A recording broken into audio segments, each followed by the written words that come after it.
Justice Tariq Mahmood Jahangiri کے بارے میں بھی جو ان کی پولیٹیکلی افیلیشن تھی جج بننے سے پہلے اور وہ جس گروپ کے ساتھ وابستہ تھے اس قسم کی باتیں کی جا رہی ہیں. تو یہ وہ چیزیں ہیں کہ جن کو یہ بھی خیال کیا جا رہا ہے کہ ان ساری چیزوں کو اکٹھا کر کے پھر ان کے سب کے خلاف کوئی ریفرنس بنایا جائے یا ان کے اوپر پھر دباؤ ڈالا جائے کہ یہ مستعفی ہو جائیں. لیکن یہ اگر یہ تمام کے تمام جج جو ہیں کہ وہ اکٹھے ہوئے ہیں, انہوں نے ایک خط لکھا ہے, تو بظاہر ہی دکھائی دیتا ہے کہ وہ ڈٹ کے کھڑے ہیں اور وہ شاید استعفیٰ نہیں دیں گے. لیکن جس انداز کے اندر حکومتی سطح کے اوپر پلاننگ کی جا رہی ہے اور بہت سے لوگوں کا خیال ہے کہ chief justice Pakistan on board ہے اس ساری صورتحال کے اندر, اگر یہ ایسا ہوا تو پھر ہو سکتا ہے کچھ لوگوں کو امید ہے کہ جیسے جسٹس اعجاز الاحسن نے استعفیٰ دے دیا, مظاہر علی اکبر نقوی کے خلاف جس طرح سے کارروائی کی گئی, انہوں نے استعفیٰ دیا اور استعفے کے باوجود ان کو ایک برطرف جج قرار دیا گیا اور ان کی مراد ختم کی گئی. تو یہ ساری سچویشن جو ہے اس طرف لے جانے کی کوشش بھی کی جائے گی. لیکن یہ سارا کا سارا دار و مدار جو ہے وہ یہ ہفتے کے روز وفاقی کابینہ کے اجلاس کے اندر کیا فیصلہ ہوتا ہے, کیا جج کا نام سامنے آتا ہے اور اس کے ٹیو آرز کیا ہوں گے, یہ سارا کا سارا جب سامنے آئے گا تو ساری چیزیں کھل کے سامنے آ جائیں گی. کون سا فریق جو ہے کہ وہ تگڑے محاذ کے اوپر ہے اور وہ کامیاب ہوتا ہوا دکھائی دے رہا ہے. دوسرا معاملہ اسلام آباد کے اندر بڑی اہم تبدیلیاں ہو رہی ہیں.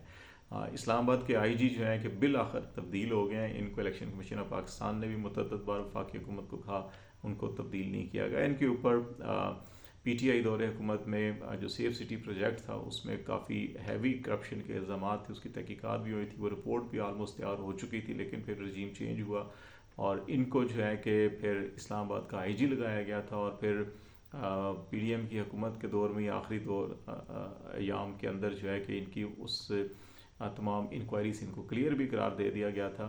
اور پھر الیکشن کے دوران جو ہے کہ ٹیکر گورنمنٹ کے دور کے دوران الیکشن کمیشن آف پاکستان نے بارہا وفاقی حکومت کو خطوط لکھے کہ ڈپٹی کمشنر اور آئی جی کو تبدیل کیا جائے, لیکن ان کو تبدیل نہیں کیا گیا. اور بالآخر ابھی ان کو تبدیل کیا گیا. ان کی جگہ D I G operation Lahore جو علی ناصر رضوی ہیں ان کو جو ہے کہ یہاں پہ تقرری کی گئی. اور اسی طرح سیکٹری داخلہ جو ہے کہ وہ بھی کیپٹن ریٹائرڈ خرم آغا جو ہے کہ اس وقت سیکٹری کامرس کے عہدے پر ہیں, ان کو لگایا گیا ہے.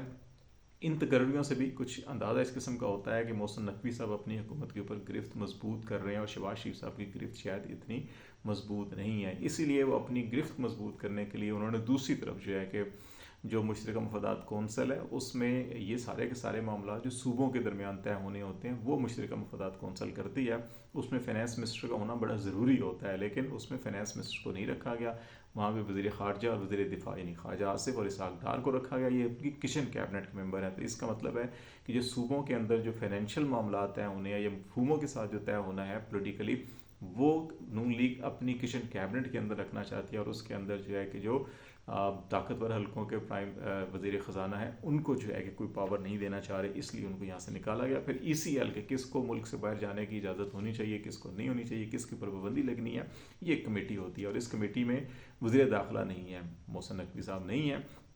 اور اس کمیٹی کے فیصلے کو عمل درآمد کے لیے جتنا بھی کام ہے وہ وزارت داخلہ نے کرنا ہوتا ہے, لیکن اس میں وہ شامل نہیں کہ ایک بڑا انٹرسٹنگ سچویشن ہے. تو یہ چیزیں آپ کو کھینچا تانی یہ نظر آ رہا ہے کہ ابھی اسلام آباد میں ابھی بظاہر پرائم منسٹر جو ہیں کہ وہ شہباز شریف ہیں, لیکن اصل پرائم منسٹر کوئی اور ہے, اصل حکومت کسی اور کے پاس ہے. تو یہ کھینچا تانی یہاں پہ نظر آ رہی ہے.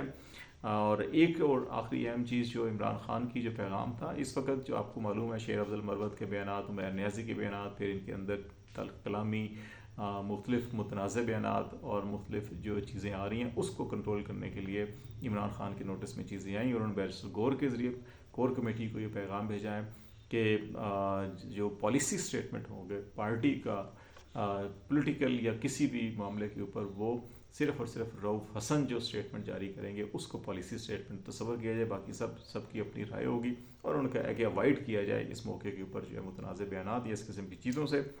دوسرا بڑا اہم معاملہ اس وقت کچھ عرصے سے جو ہے کہ ان کی جو ہمشیرہ علیمہ خان ہے ان کے مختلف بیانات کو بھی ایز اے پارٹی پالیسی کے طور کے اوپر دیکھا جا رہا تھا. تو آج کور کمیٹی کے اجلاس میں بیرسٹر گور نے اس چیز کا بھی جو ہے کہ یہ پیغام عمران خان کی طرف سے دیا گیا کہ ان کے اسٹیٹمنٹ بھی ان کی ذاتی رائے سمجھا جائے, ان کا کوئی پارٹی یا سیاست سے جو ہے کہ ان کو کوئی اتھورائز نہیں کیا گیا, کوئی اختیار نہیں دیا گیا. تو اس لیے ان کی چیزوں کو جو ہے کہ وہ ان کی ذاتی رائے کی حد تک محدود رکھا جائے اور پارٹی پالیسی جو ہے کور کمیٹی اور پھر رؤف حسن کی جو اناؤنسمنٹ ہے اس تک رکھا جائے. تو یہ چیزیں ابھی ہوئی ہیں اور ابھی دیکھتے ہیں کہ معاملات کیسے آگے بڑھتے ہیں. آپ کو اپڈیٹ کرتے رہیں گے. آج تک کے لیے اتنا ہی. خالد جمیل کو اجازت دیجیے. اللہ حافظ.